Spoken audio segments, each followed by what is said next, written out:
So earlier this morning, I did a live stream talking about how at this time right now, November 2022 and December 2022,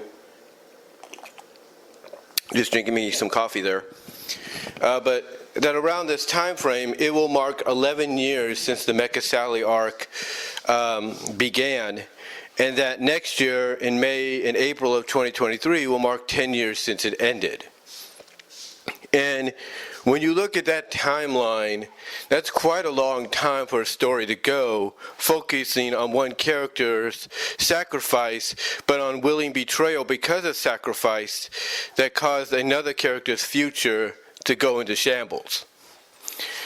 And that because it caused that person's future to go into shambles, everything that that person had said was going to occur was actually happening. They just couldn't figure out, the why, the who, and the when until, this whole ordeal occurred. This whole ordeal occurred.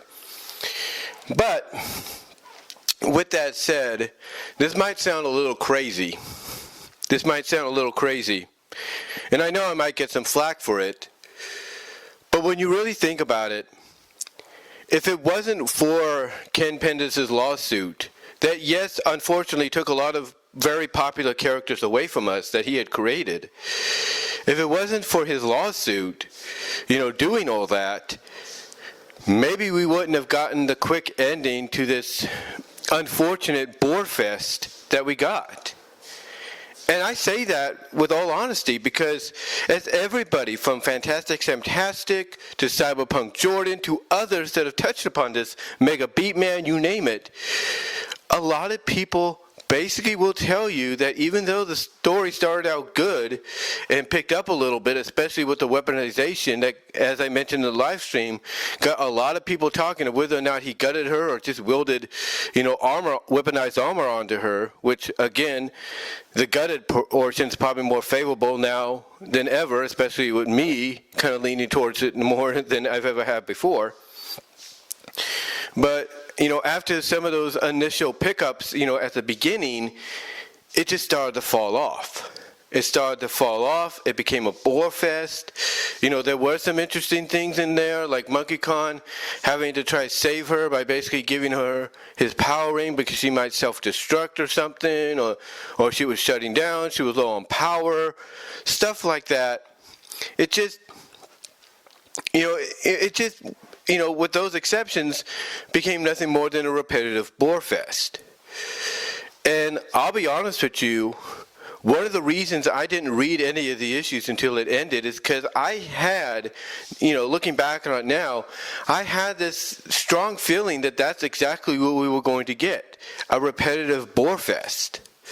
I mean, if there was anything that made the comics before that interesting is, there were different scenarios that they were involved in. You had different locations, different elements, different plots to the story. It wasn't always Sonic and the Freedom Fighters fighting, going to New Megalopolis or whatever Robotnik's headquarters was and sabotaging him just like in the old days. And even back then, even with the cartoon, they changed things up a lot too. It wasn't just, okay, they're going to sabotage, Robotnik at Robotropolis, kind of shut down his power a little bit. Sometimes it wouldn't even, sometimes a trip to Robotropolis wouldn't even involve that. Sometimes it would evolve, it would evolve them basically looking for some, mechanical parts, like, in Ultrasonic, we basically got our first hints that, hey, they're probably going to build a de-roboticizer, but we didn't know that until the second season. We didn't know that until about the second season. So they varied it up. In all kinds of ways with the first and second season. I mean, the season 1 finale, as I look at it, Sonic and the Secret Scrolls really, changed it up, really varied it up, if you will. And that's what made Sonic SatAM very popular with a lot of fans. It's what made shows like that very popular with fans, period. You weren't being a repetitive storyteller doing the same thing week after week after week.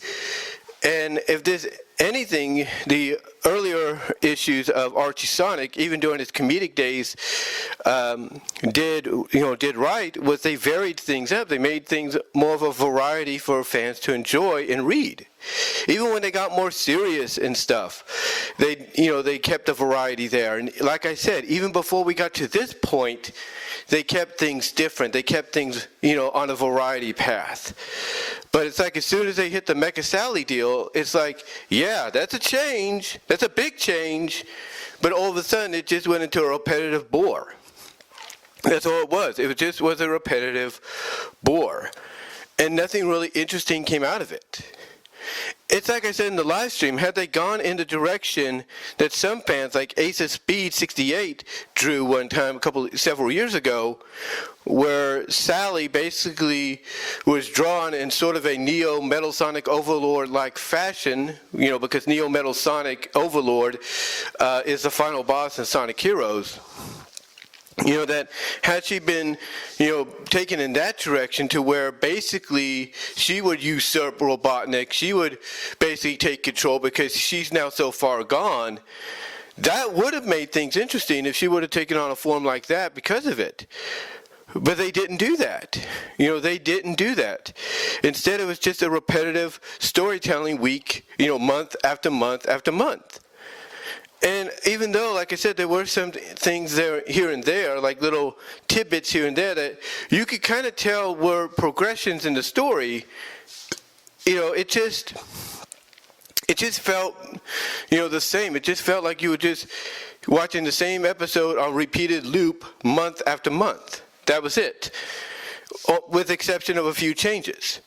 I mean, one of the notable changes, as I've talked about, is when Sally is basically ordered to go kill her brother, that the moment she gets to the hut and he's not there and she's looking out the window, if you look real closely at that, panel and that image of her looking out the window, you can almost see that the, facial expression is one of sadness, almost of like sorrow, that she's got to go and basically do something she doesn't want to do, but she has no choice. It's like I said earlier in the live stream this morning when I quoted what Sonic's Uncle Chuck said, in Sonic Conversion after he was de-roboticized. He basically stated, and I quote, that they know everything, they just can't do anything about it. They can't do anything, to stop themselves from, basically, doing the actions that Robotnik Eggman is forcing them to do. They can't stop themselves. It's like basically they're a prisoner in a cage just watching all this go down, and they can't get out of that cage. They can't break that lock, if you will. It reminds me something along the lines of that one episode with Rogue in the X-Men animated series, where we get to see how Rogue got her powers, and we see the animated debut, in that series anyway, of Miss Marvel, who would later be Captain Marvel. And we see that basically in her mind, in the battlefield of the mind, Rogue has to lock up this portion of Carol Danvers, because if not, as we see briefly, in the story towards the end, Carol Danvers will imprison Rogue and take control of her body. And basically make Rogue non-existing, if you kind of see what I'm saying. And that's kind of how you would look at, the robotization process, as alluded to by Uncle Chuck in Sonic Conversion, and how you could probably relate that to what Sally was going through in the story. That basically, she sees everything, she knows everything, but she can't do anything about it, because she's being programmed robotically to do what Eggman is telling her to do.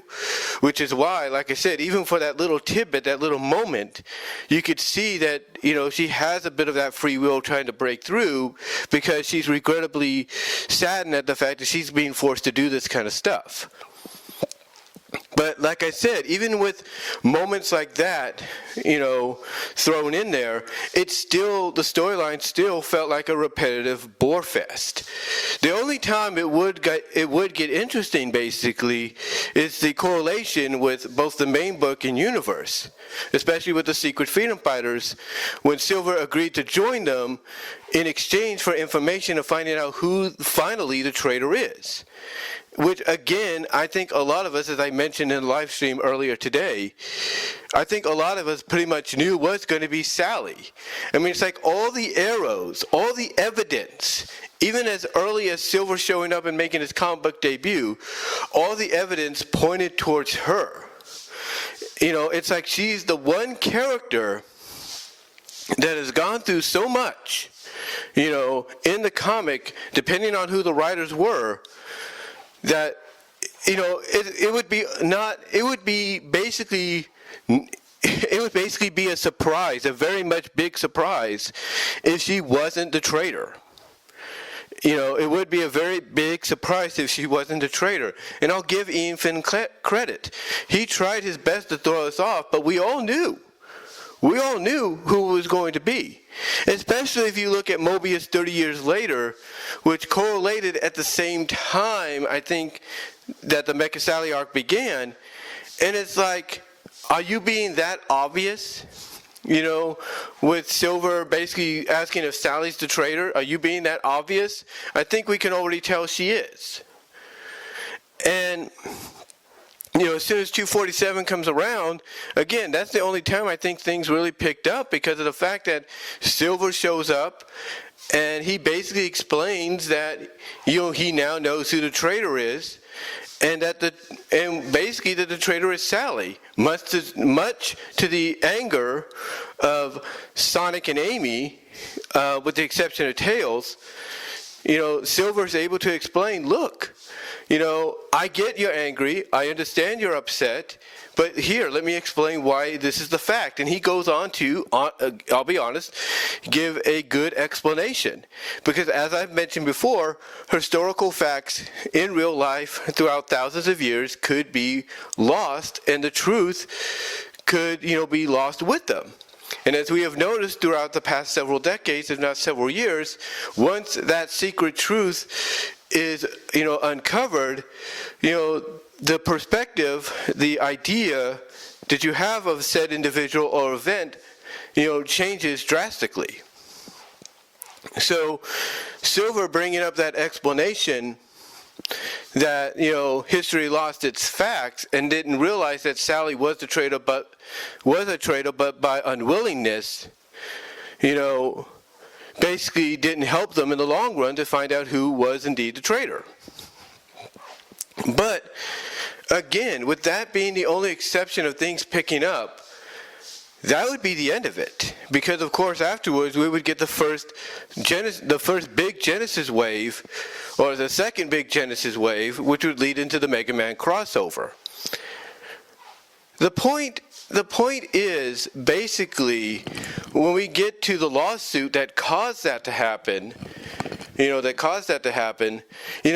I mentioned earlier, as unfortunate as it was for us to lose a lot of characters like Julie Sue, Saffron, Jafari, St. John, and Hershey, and others, in the long run, maybe the lawsuit did us a favor.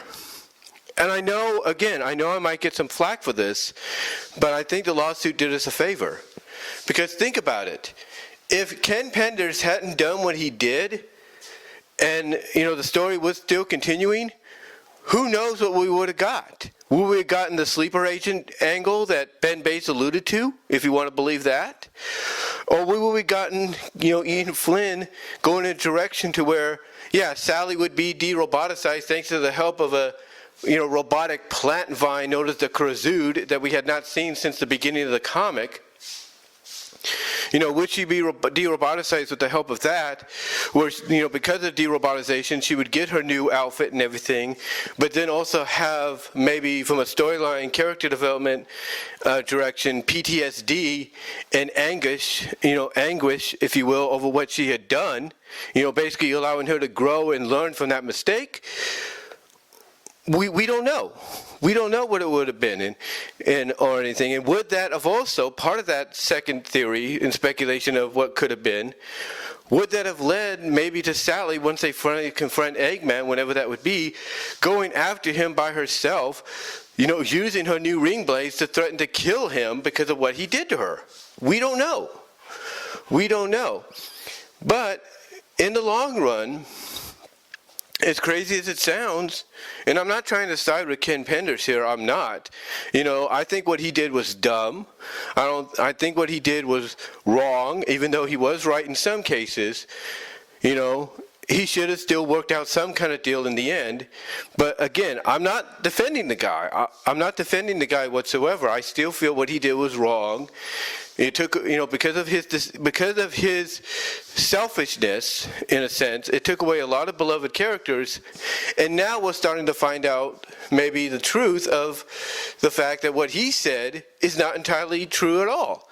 That indeed he did sign something, as people have visually been able to locate and discover. He did sign something that contractually gave ownership of the characters he made for the book to Archie and by extension Sega. So even though I don't like what he did, when you really think about it, it kind of did help the comic out.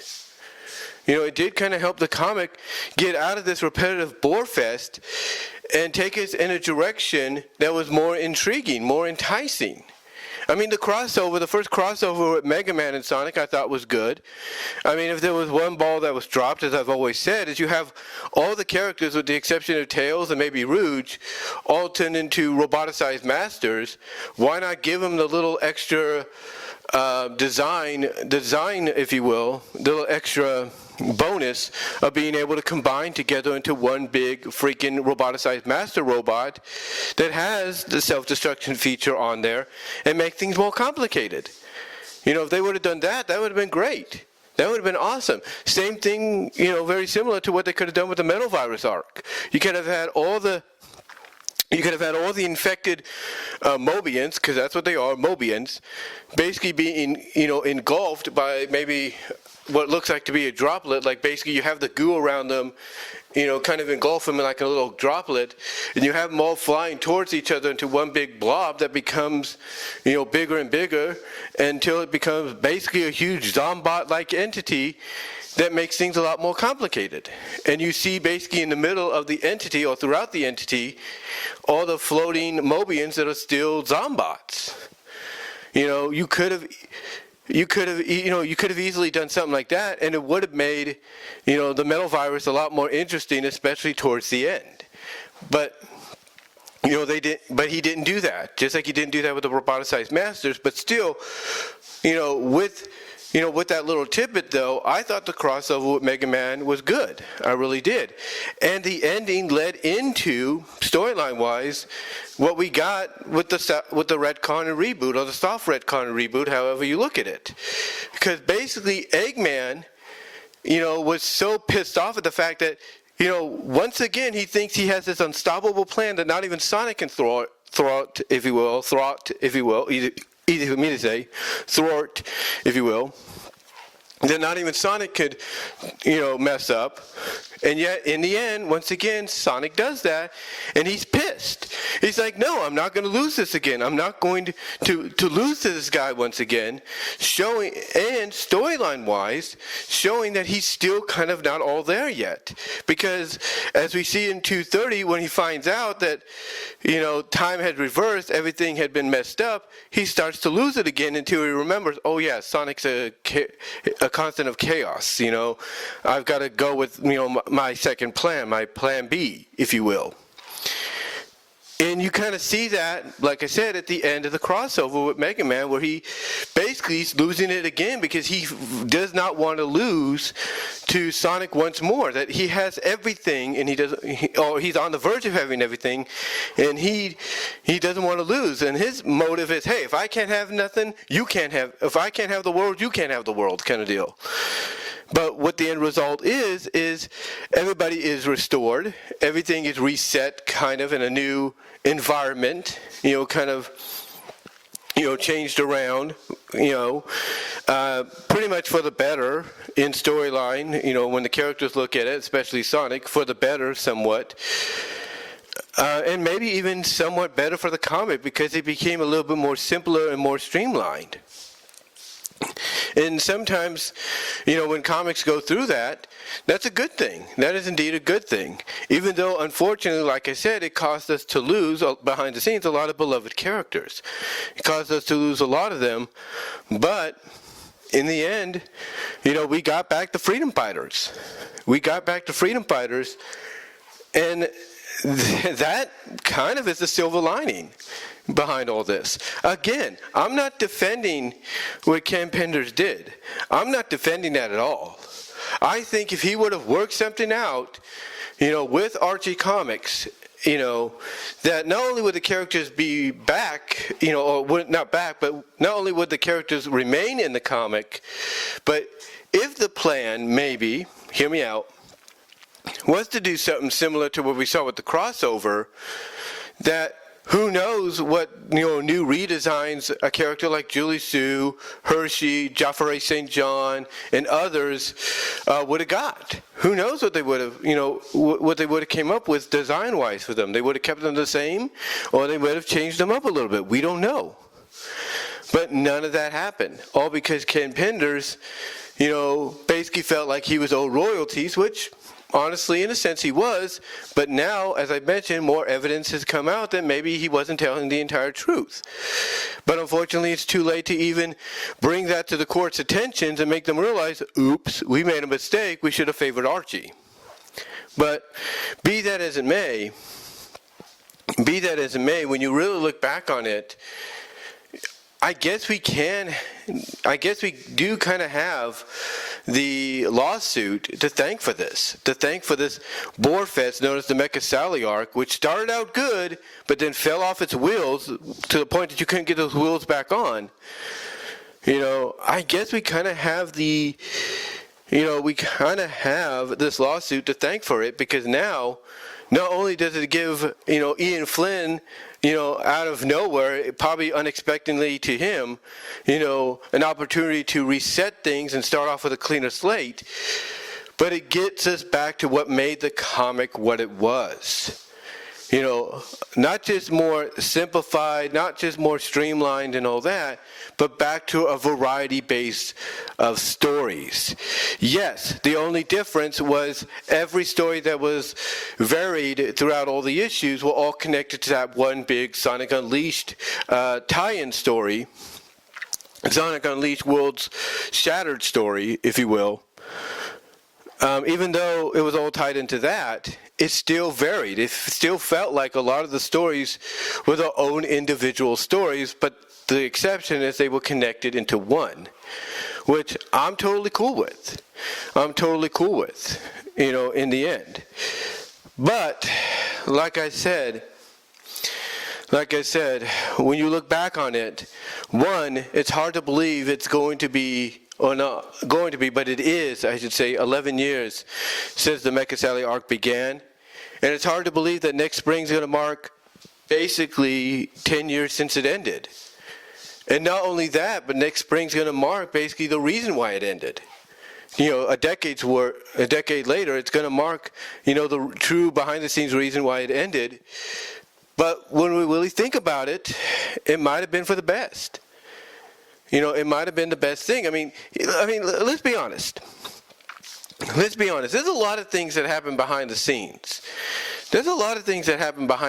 Not just in entertainment, but a lot of places, to where certain changes will occur without explanation until later on, that basically could be for the betterment of the company. It could be. For example, right now, AEW is kind of in a rebuilding phase.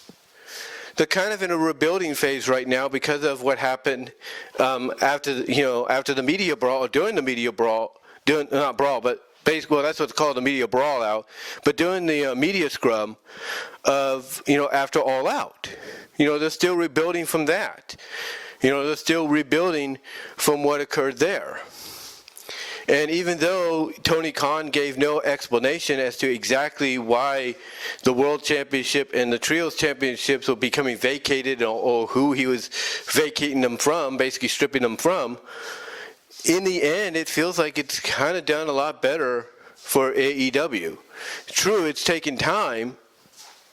It's taken time, probably going to take a lot longer, but still it feels like they're rebuilding themselves back up and basically restarting or trying to slowly restart from scratch, which sometimes is a good thing, even if it's due to legal behind-the-scenes issues like what was going on over there after that whole brawl during the media scrub.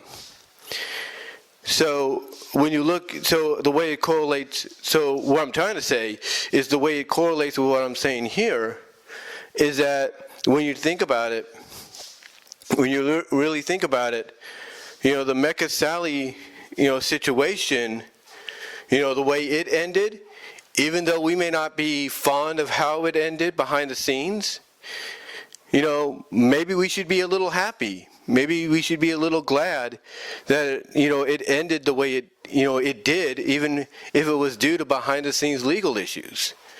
Because like Cyberpunk Jordan said in his video, or didn't say, but kind of alluded to, how much longer were we going to have to deal with this? Especially if they were going to go with the sleeper agent angle. How much longer we'd have to deal with it before we'd be like, enough's enough, we're done. We're tapping out. And honestly, I don't think any of us would have been able to deal with it much longer. To be frank with you. To be totally frank with you, I don't think any of us would be able to deal with it much longer. But again, that's where the silver lining comes in. Like I said, and I know I sound like I'm repeating things myself, but like I said, I don't agree with what Ken Penders did behind the scenes. I think things could have been handled better.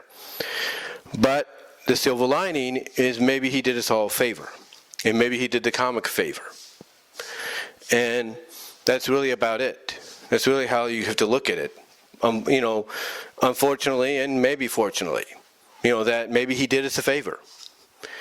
Because when you really think about it, the characters still live on through places like Archie Sonic Online and other webcomic artists like Glitcher and Game Boy Sage. They still all live on in those people's interpretations of events that continue within the same continuity. Whether it's a crossover with Sly Koopa and Amelita Fox, like Game Boy Sage has, whether it's a more darker interpretation of the story and taking it in directions like, that you probably wouldn't have seen in the comic period, like what Glitcher's doing, or basically keeping it true and traditional to its original run, like what Archie Sonic Online's doing. The characters are still there. They're still there, as if nothing's really changed. And honestly, between the three, Archie Sonic Online feels more like, what we would have gotten afterwards than anything else, in my opinion. But in the end, as crazy as it sounds, I think we do have to give a little credit to Ken Penders doing what he did. Yes, again, he could have gone in a direction that was better for both sides, himself and the comic and the fans. I'm not denying that, I should say. I'm not denying that. But honestly, I think, like I said, the silver lining is, the lawsuit got us out of what we were in and pretty much put us in a better place, even if it was at the price of losing some beloved characters. And that's really how you have to look at it, 11 years to 10 years later. But what do you guys think? I know this audio video went on longer than it should. Sounded more like I was rambling than I normally do. I do apologize. But what do you guys think?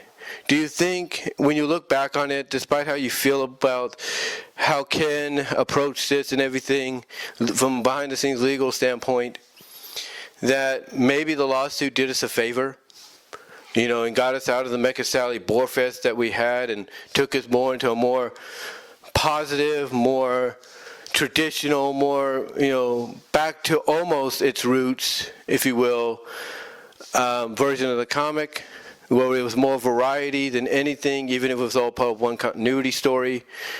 What are your thoughts? Let me know down below in the comments, as well as in the live chat during the premiere, I should say. Like the video, live chat during the premiere, your thoughts, as well as comment down below. Also, hit that subscribe button and that bell notification button as I get myself more coffee there, to know when more content will be arriving on my channel. Also, check me out at patreon.com/BWRoses with a $1 or $3 tier. I am considering a $5 Q&A tier, but that is still going to be in the works. When that happens, if it happens, I will let you know. Also, support me at Venmo at Brian-Warmer-2, Cash App at BWRoses98. Well, I will get your financial support right away. Also, ladies and gentlemen, check me out at BW Roses Discussions, all your favorite audio podcast locations except for Pandora, where you will probably get an audio version of this as well as the live stream from earlier today. Also, ladies and gentlemen, check me out at deviantart.com. It says BVW1979. Check me out at VENMO at BW Roses for content you can't get here on YouTube. Also, check me out at my Teespring store for merchandise you can't get anywhere else. Got some Rally for Sally stuff there that you might be interested in, as well as some new MLP-related merchandise. So, until next time, guys, let me know again what your thoughts are in the live chat and in the comments. And until then, I'll talk to y'all later.